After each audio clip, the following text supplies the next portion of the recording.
В серията на Мистер Бин Back to School наблюдаваме процесът на електризиране. Това е процес на създаване на електрическо зареждане в материалите и е механизмът, чрез който се създава статичното електричество. Това е електричество, което се натрупва на повърхността на материалите, когато се търкат един в друг или се допират. Тези материали се зареждат с електричество и задържат това зареждане, докато не намерят начин да се освободят. Всъщност всяко тяло съдържа огромен брой електрически заряди, които са положителни и отрицателни. Ако в тялото има еднакво количество положителни и отрицателни заряди, казваме, че то е електронеутрално, т.е. то не е наелектризирано. Когато обаче два обекта се трият един в друг, те започват да обменят заряди и нарушават този баланс на равенство между положителни и отрицателни заряди. Когато ги допираме един към друг, те се опитват да възстановят този баланс, когато отдават положителни и отрицателни заряди едно към друго.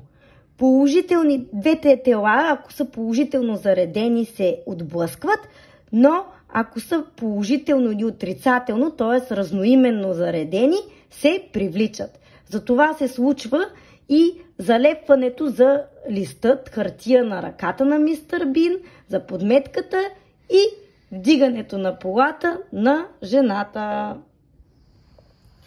А сега ще демонстрираме процесът на електризиране с търкане на балон в коса.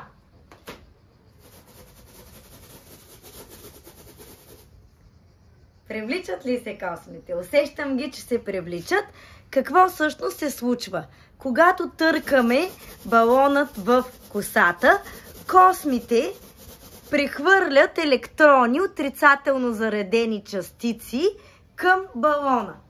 И той става отрицателно зареден, защото е получил допълнително количество електрони. А космите са положително заредени, защото са загубили част от електроните си.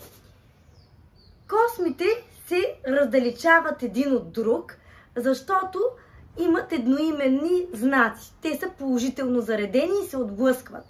Докато балонът привлича косата, защото той е отрицателно зареден и разноименните знаци, отрицателно заредения балон към положително заредените косми се привличат. Затова буквално космите се повдигат към балона. Дори може, като търкам в моята коса,